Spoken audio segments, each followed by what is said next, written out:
What is going on, everyone? Spartan G Gaming here, and in this video we're moving swiftly on now to my second resistance event weapon, which is the ORSO SMG. This is a beast out of control weapon, guys. It's leery but fun and easy to get to gold.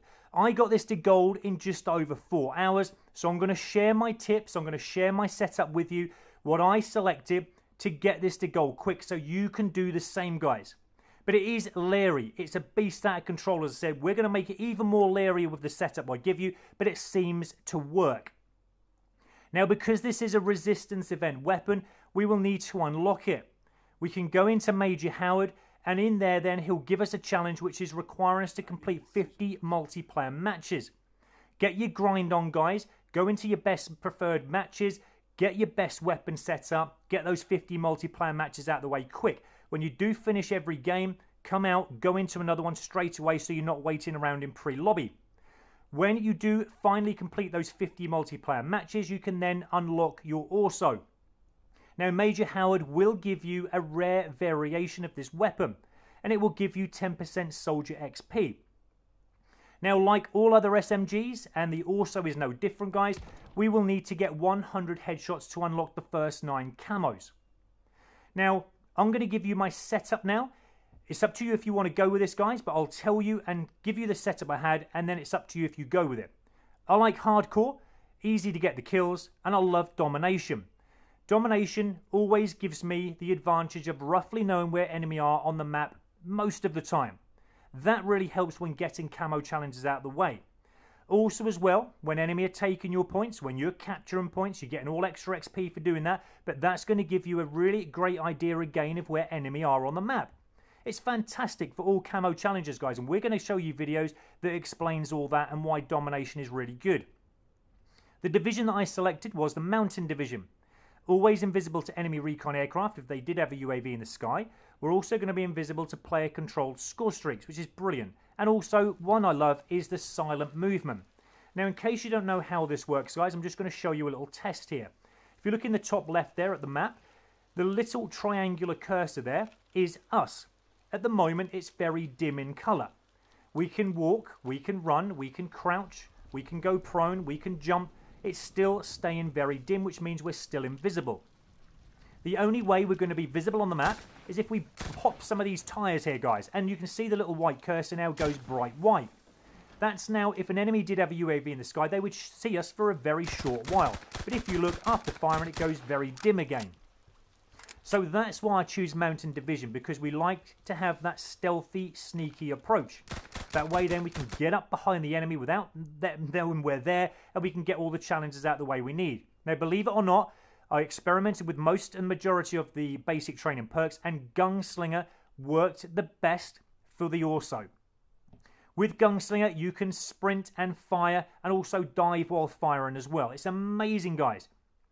The attachments that I selected were steady aim and rapid fire. Steady aim stacks up very nicely with Gunslinger because we're going to be using a lot of hip fire, and that's going to give us better accuracy, the steady aim. Rapid fire, the fast rate of fire that comes out the bullets of this weapon as standard are very, very recoily anyway. We're going to make it even more leery, guys, by putting rapid fire on. And again, I experimented with all the attachments.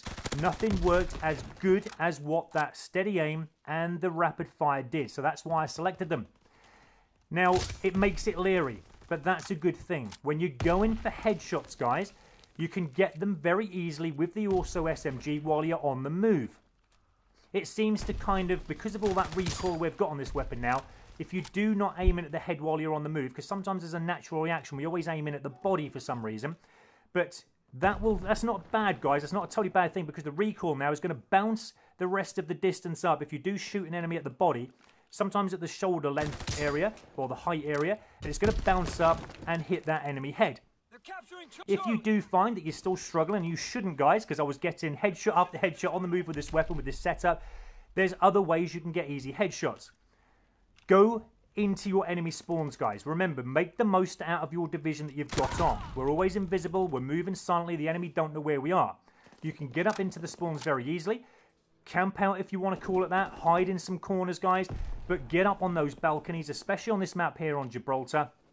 Get to those camping locations as well on most of the majority of matches where enemy will use those little windows as a good vantage point. You can sneak up behind them. They won't know you're there. And you can actually have the time then to aim in and get an easy headshot. But you can already see in this 40 seconds worth of clip on the Gibraltar map, I'm racking up the headshots. The division works, the gunslinger works, the attachments are working. I don't have to really do too much, guys. It's working all for itself. But like I said, you can be actually very, very brave with this. You can run around, the gunslinger will do the work for you. And it seems like when you press the trigger with the gunslinger, it just automatically comes out straight away, you know, and you're going to beat the enemy every single time near enough. Now, the M1916, once you have got those 100 headshots out of the way, is going to require us to get 10 payback medals. This is easy, guys. I won't go too long into this. But basically, you'll get killed from the enemy.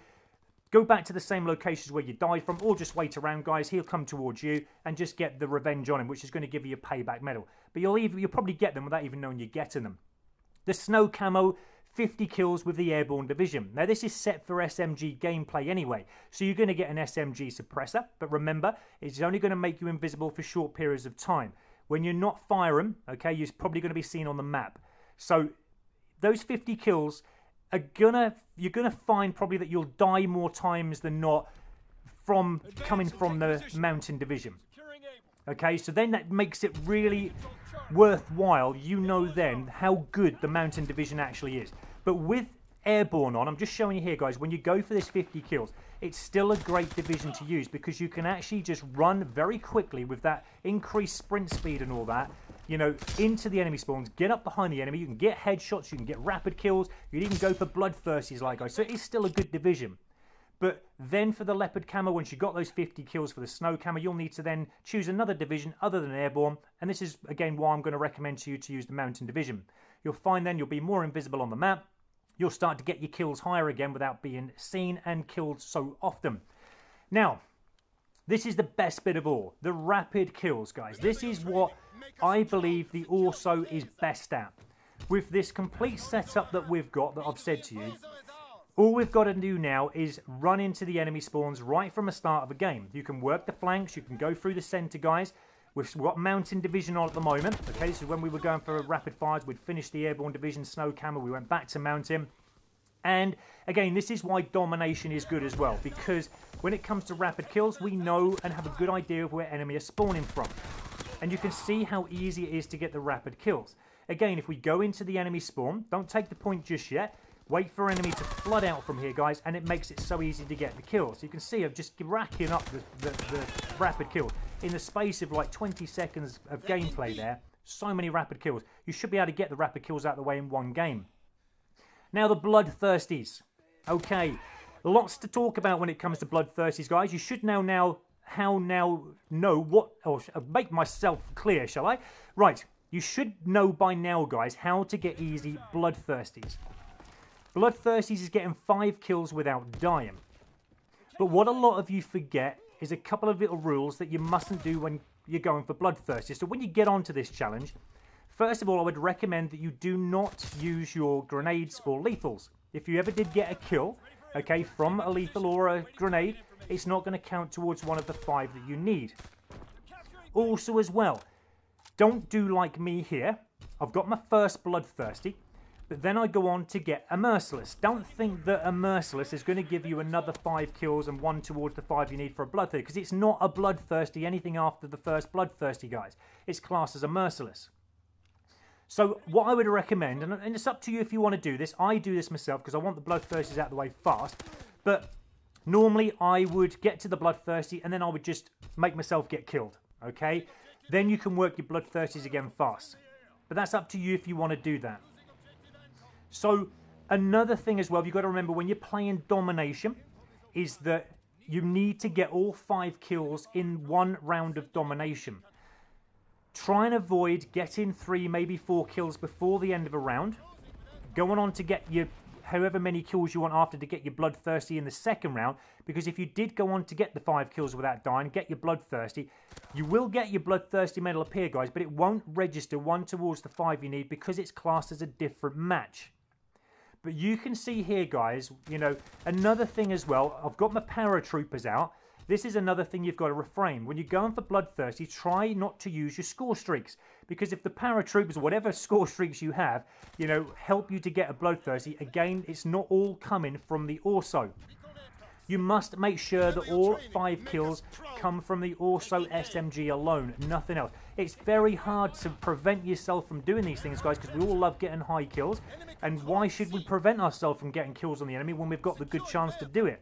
But remember, if you want this weapon to gold quick, we've got to try and make sacrifices somewhere, and we have to do these little things. But take your capture points, as I'm showing you here, guys. Get stuck into the enemy spawn. The reason I'm showing you this gameplay for is anybody can do it, guys. And I get these weapons to gold very quickly because of the little tactics that I do. This is why I play domination. This is why I have the setup I do. I wouldn't show you these things, guys, if they didn't work. Trust me. I want the best weapon, I want the best setup, because I want these weapons to gold as quickly as I can, and no doubt you do as well. So all I'm doing is showing you how I do them, so hopefully you can copy me and do the same. Another one here on the St. Marie du Mont map. This is a great map for getting Bloodthirsties on. Again, hang around your area where the enemy have already taken if you want to. You can try and capture this point. We know now, playing domination, capturing a point, the enemy will try and come in to defend it. That's our chance to get a couple of first kills of the Bloodthirsty we need. Now, I'm near death here, guys. Okay, now, this is hardcore, mind you, but I still stay alive for the next kills that I need to get to a Bloodthirsty. So, in a way, you could class this as being a bit lucky, I don't know, but I actually find this as being very tactical. I'm trying to hold back where I can, okay, knowing that one more shot and I'm dead. And I don't want to end the run of kills I've got at the moment. But I'm now running towards this point C because I know the enemy have just taken it. Again, that's where I know the enemy are coming from. And again, out of this building now, there's going to be more coming because that's where they're spawning from. Look, 2 straight away. Another one over there. That's why I do that path. That's why I do that run. That's why I play domination, guys. It makes sense, hopefully, to you why I do it. But we still survived. We got the 5 kills, even though we needed 3, 4, maybe kills after near death. This was the last Bloodthirsty that I needed, guys, before we got the weapon to gold. And again, it's the flak tower. This is good for getting Bloodthirsties on, but it can be sometimes, and it all happens very quick here, guys. We're getting rapid kills and all sorts here, but making the most out of the ORSO, because it is a beast out of control, guys. And we go on to get a few more kills as well. But this is just summing up how awesomely good this weapon is. So hopefully you'll find this as much fun as I did, guys, and easy also to get the gold, to get this to gold, because this is what it's all about at the end of the day. So this is the weapon at gold. I'm just also going to show you now, because remember, we've got all other World War II weapons to standard, the diamond, and also the chrome as well, guys. So we're now going to work the 3rd resistance event weapon to gold, and I'll make that a video for that when I get it, guys. But thanks for watching, guys. I really appreciate all your support. It means so much. Thanks, guys. See you on the next video.